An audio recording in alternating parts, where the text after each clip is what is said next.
Welcome to my channel viewers. Today I am going to explain you about a very wonderful branch of bioscience. It is called hematology. Dear viewers, आपको अच्छी तरह से मालूम है कि bioscience में भी बहुत सारा ब्रांचेस है, जैसे माइक्रोबायोलॉजी है। माइक्रोबायोलॉजी में हम लोग स्टडी करते हैं माइक्रो ऑर्गेनिज्म के बारे में।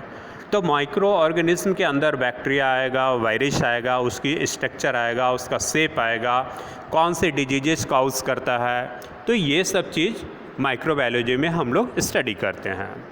सेकंड ब्रांच है जैसे साइटोलॉजी। साइटोलॉजी को हम लोग सेल बायोलॉजी भी बोलते हैं, और साइटोलॉजी में हम डिफरेंट काइंड्स ऑफ सेल्स के बारे में स्टडी करते हैं, उसके फंक्शंस के बारे में स्टडी करते हैं। ठीक है। इसके बाद जो दूसरा और ब्रांच है उसका नाम है जेनेटिक्स। ये बायोसाइंस का बहुत ही इम्पॉर्टेंट ब्रांच है। इसमें हम हेरिडिटी, क्रोमोसोम, जीन के बारे में स्टडी करते हैं। इसी तरह से और भी ब्रांचेस है, जैसे मोलिकुलर बायोलॉजी है, बायोकेमिस्ट्री है, बहुत सारे ब्रांचेस है बायोलॉजी में। लेकिन हमारा आज जो मेन फोकस है और एक्सप्लेनेशन है वो हेमेटोलॉजी के ऊपर है। तो हेमेटोलॉजी एक्चुअली होता क्या है?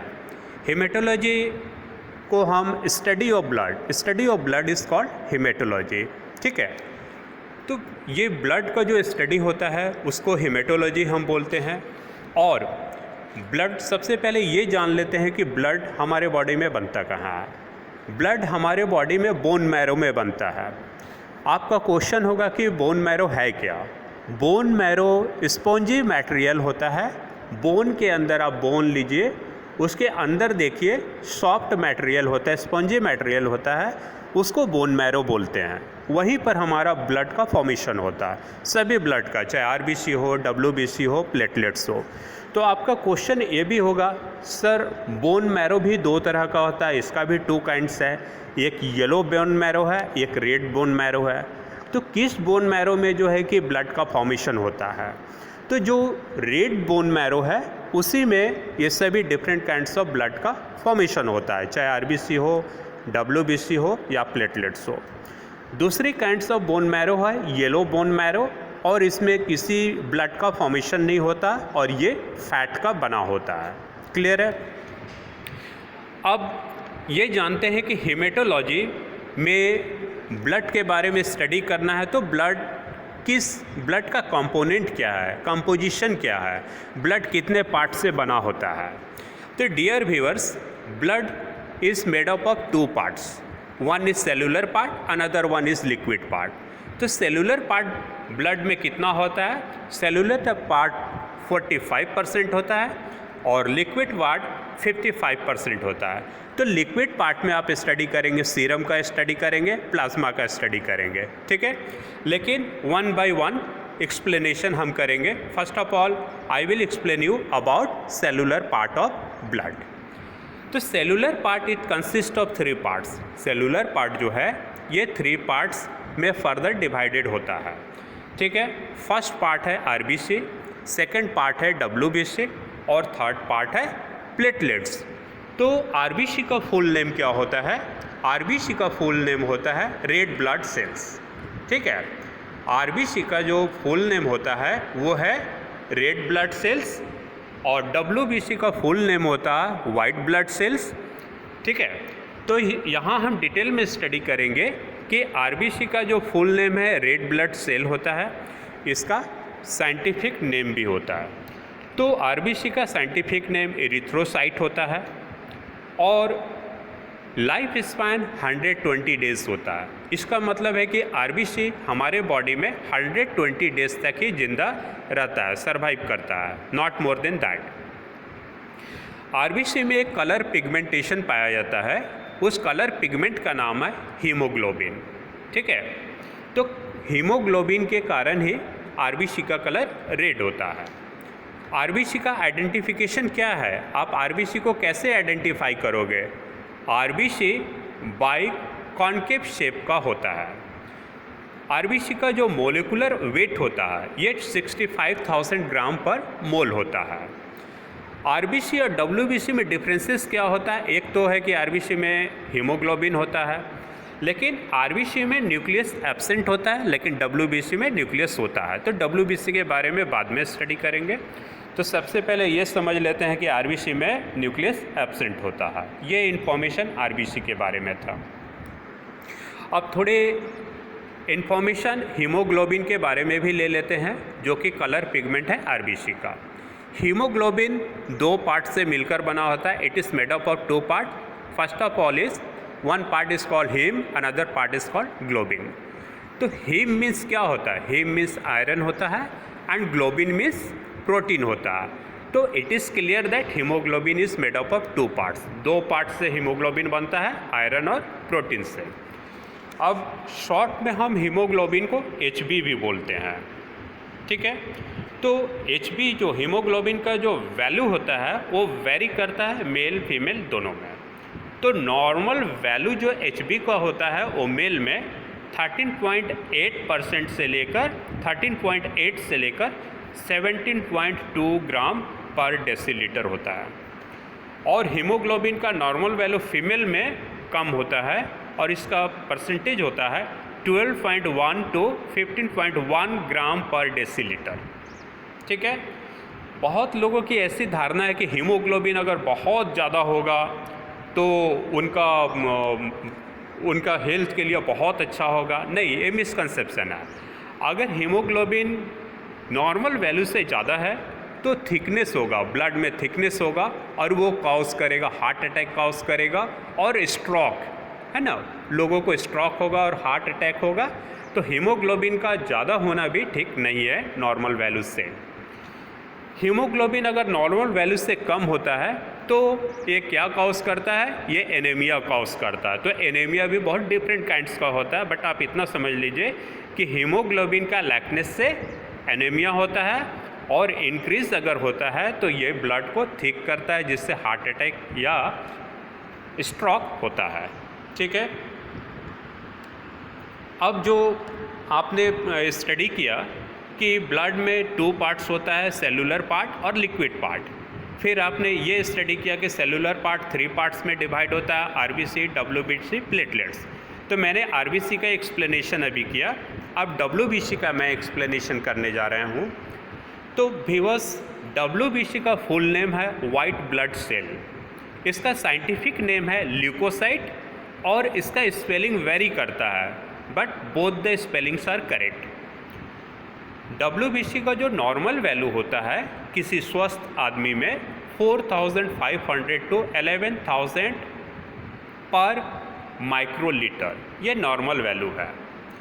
तो डब्ल्यूबीसी का फंक्शन हमारे बॉडी में क्या है? ये सोल्जर्स के जैसा काम करता है हमारे बॉडी में।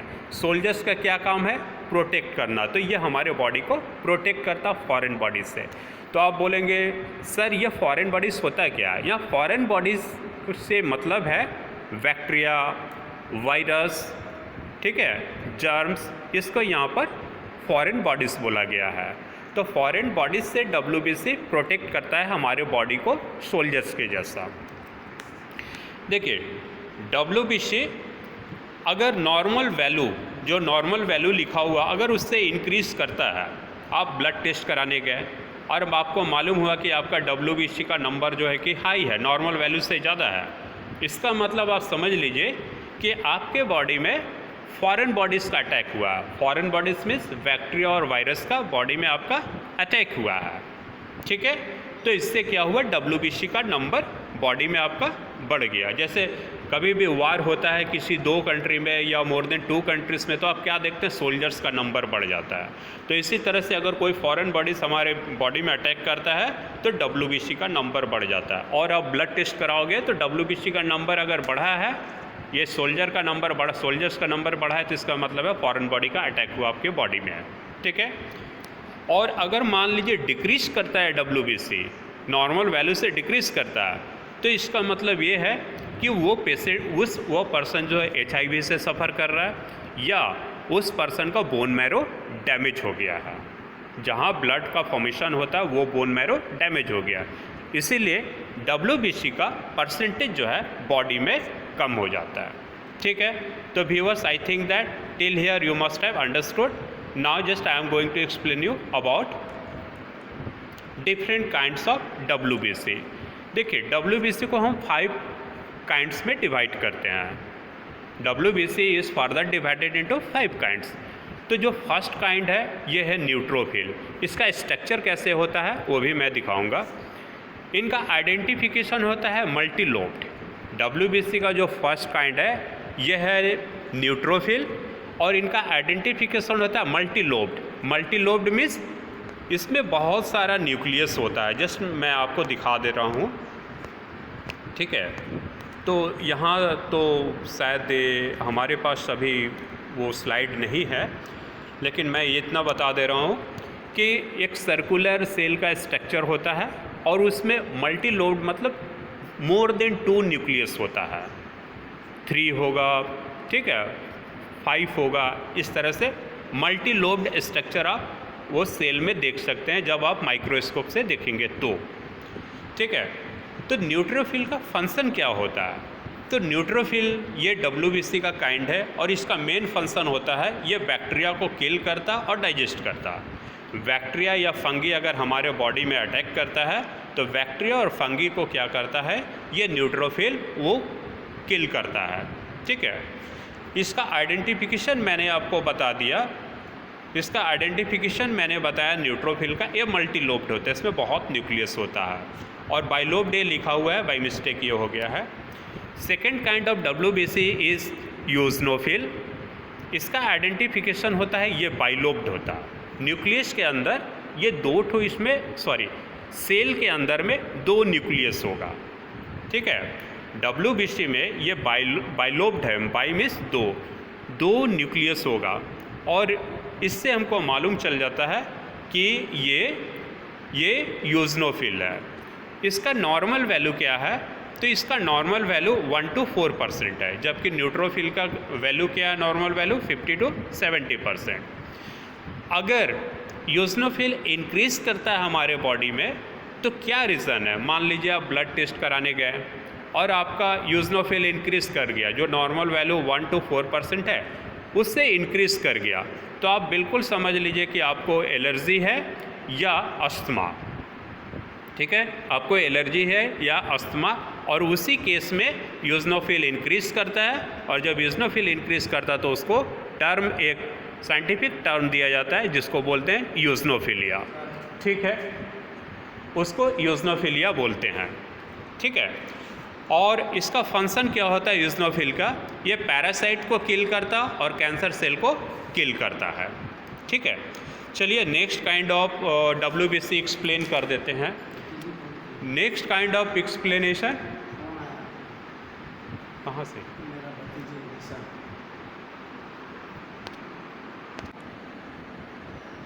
Next kind of WBC is called basophil. जो नेक्स्ट काइंड ऑफ WBC है इसको हम टर्म देते हैं बेसोफिल। बेसोफिल का नॉर्मल वैल्यू क्या है? इसका नॉर्मल वैल्यू है ये 1% से लेस होता है। बेसोफिल का फंक्शन क्या होता है? ये भी WBC का ही टाइप है। तो इसका तो आपको मालूम है फंक्शन है हमारे बॉडी को प्रोटेक्ट करना। तो न्यूट्रोफिल का बारे में आप स्टडी कर लिए कि इनका नॉर्मल वैल्यू 50 to 70% होता है। इनका फंक्शन होता है कि बैक्टीरिया और फंगी को किल करना, उसको डाइजेस्ट करना। आइडेंटिफिकेशन मल्टी लोब न्यूक्लियस होता है। यूजनोफिल के बारे में आपने स्टडी किया कि इसका आइडेंटिफिकेशन बाइलोब्ड होता है। इसका नॉर्मल वैल्यू 1 to 4% होता है। किस केस में इंक्रीज होता है? अगर इंक्रीज होता है तो एलर्जी या अस्थमा काउज करता है और जब इंक्रीज करता है तो इसको टर्म हम एक देते हैं यूजनोफिलिया, साइंटिफिक टर्म है। इसका फंक्शन क्या है? ये पैरासाइट को किल करता है और कैंसर सेल को किल करता है। Third kind of WBC is called basophil. इनका नॉर्मल वैल्यू है लेस देन 1%। इसका फंक्शन क्या है? It secretes chemicals such as histamine that helps to control the body's immune response. तो बेसोफिल का मेन फंक्शन एक्चुअली ये होता है कि हिस्टामिन नाम का एक केमिकल को सेक्रेट करता है बॉडी में। तो वो हिस्टामिन क्या करता है ना, बॉडी का इम्यून सिस्टम को जो है कि बहुत स्ट्रॉन्ग कर देता है। और जब बॉडी का इम्यून सिस्टम स्ट्रॉन्ग होगा तो फॉरेन बॉडी को वो वीक कर देता है, ठीक है। अब fourth kind of WBC is called monocyte. तो मोनोसाइट का फंक्शन क्या है? It helps to break down bacteria and it has the largest life span. तो मोनोसाइट एक्चुअली क्या होता है ना, ये बैक्टीरिया को तोड़ देता है, ब्रेक डाउन बैक्टीरिया, और मोनोसाइट का जो लाइफ स्पान है वो काफ़ी ज़्यादा होता है, माने ये ब्लड में काफ़ी ज़्यादा सर्वाइव करता है। And the last kind of WBC is called lymphocyte. तो लिम्फोसाइट का फंक्शन क्या होता है, ये बॉडी में बहुत ही रिमार्केबल क्रूशियल रोल जो है कि प्ले करता है। ये एंटीबॉडी जो है क्रिएट करता है हमारे बॉडी में, और एंटीबॉडीज़ जो लिम्फोसाइट क्रिएट करता है हमारे बॉडी में वो हेल्प करता है बैक्टीरिया और वायरस से फाइट करने में। ठीक है, ये सब डिफरेंट जो है कि WBC का काइंड्स था। अब है प्लेटलेट्स। तो सबसे पहले मैं स्ट्रक्चर दिखा दूं WBC का डिफरेंट काइंड्स का। ये है मोनोसाइट, ठीक है, ये देखिए लिम्फोसाइट है, ये जो स्टेन किया हुआ है ये मोनोसाइट है, और यहाँ जो स्टेन किया गया है इसे लिम्फोसाइट बोलते हैं। ब्लड का जैसे मैंने बताया था कि blood is made up of 2 part, first part is called the liquid part, second part is called cellular part. तो here cellular part is called the solid components and it is 45% and plasma is 55%. So I think that you must have understood this one, the explanation.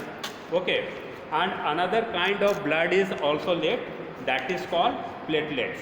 Okay, so another kind of blood is also you have to study, and that is called platelets. So platelets has other name also. Okay, platelets has other name also, that is called thrombosis. तो आपका question होगा sir ये platelets का क्या function है body में। तो platelets का फंक्शन हमारे बॉडी में ये है कि ये ब्लड को क्लॉट करता है। मान लीजिए कहीं इंजरी हो गया, तो इंजरी हो गया तो वहाँ से ब्लीडिंग होना चालू हो जाएगा। अगर वहाँ पर प्लेटलेट नहीं आएगा और वो बैंडेज का रोल नहीं करेगा तो ब्लड तो कंटिन्यूसली वहाँ फ्लो होते रहेगा, प्रोफ्यूजली ब्लीडिंग होते रहेगा। तो यहाँ क्या करता है, प्लेटलेट्स बैंडेज का काम करता है, और प्लेटलेट्स को हम लोग बोलते हैं थ्रोम्बोसिस। तो dear viewers, I think that you must have understood the explanation of mine about haematology. अगर इसकी दूसरी पार्ट भी मैं बनाऊंगा about different diseases and their symptoms, and I will make the video on different bioterms also, different kinds of I will make the video on different kinds of test also, biological test like VDRL, MP, ESR, HB test, how these are done.